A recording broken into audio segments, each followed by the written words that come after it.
Donc voilà, donc nous allons poursuivre l'étude et la lecture du texte. Un plongeon magnifique.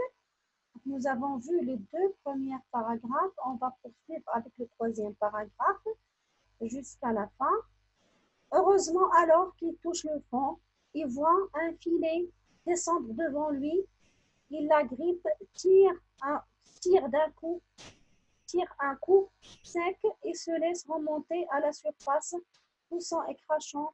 Il est hissé sur le pont par le capitaine et ses hommes. Vous m'avez pas laissé parler, chevalier, tête en l'air, explique le capitaine Jean, embarrassé. Je voulais vous dire qu'avant de sauter, il était peut-être préférable d'enlever votre armure.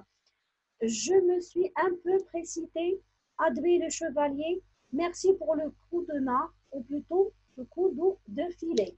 Donc voilà le troisième et le dernier paragraphe du texte. Donc il va nous permettre de répondre au reste des questions. Donc on s'est arrêté l'autre fois en sixième mot. Maintenant nous allons voir septième mot. Copie la phrase qui veut dire la même chose que je me suis un peu précipité. Est-ce que le sens de cette phrase, j'ai voulu aller trop vite, je suis tombée, j'ai couru. Vous allez entourer la phrase qui a le même sens que celle-là. Après, huitièmement, le chevalier vous paraît-il plutôt courageux, malin, réfléchi, imprudent, chanceux, malchanceux, distrait. Donc, vous allez entourer les adjectifs qui qualifient ce personnage qui est le chevalier. Est-ce que vous le trouvez courageux?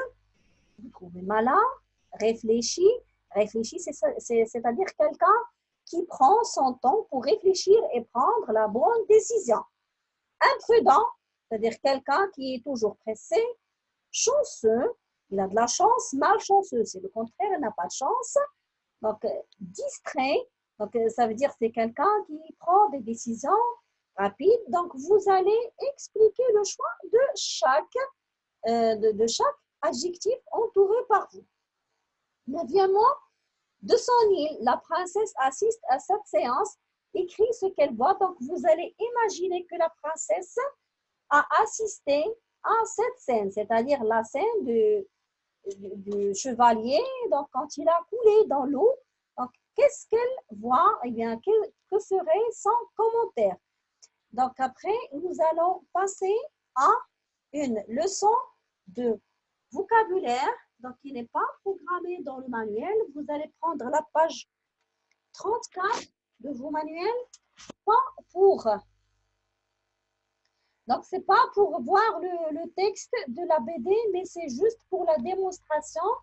Voilà, donc je vais vous donner quelques termes techniques pour la BD, la bande dessinée, hein, parce qu'on a déjà terminé toutes les leçons de vocabulaire et on va essayer d'enrichir un petit peu le vocabulaire de la BD. Voilà, donc cette page sur laquelle apparaissent ces petites images s'appellent planches de BD. Hein? C'est une planche de BD. Cette planche de BD est répartie en 8 vignettes. Donc voilà, j'appelle ces images, ces petites images, ça s'appelle les vignettes. Donc la planche de BD qui nous concerne est répartie en 8 vignettes. Le terme suivant, donc là, vous voyez sûrement les personnages là qui parlent, qui interviennent, qui écrivent, hein, et il y a des phrases hein, qui sont entourées par des cercles, donc j'appelle des bulles. Les bulles présentent les paroles des personnages. Voilà, donc après, vous voyez quelques sons hein, qui sont traduits en lettres, par exemple ici, waouh, hein, waouh, hey, pouf, voilà, waouh. Donc, ça s'appelle les onomatopées. Hein? J'appelle les onomatopées. Et bien sûr, il y aura une autre séance pour, donc je vais vous montrer une autre BD pour vous donner d'autres termes qui sont en relation avec la BD.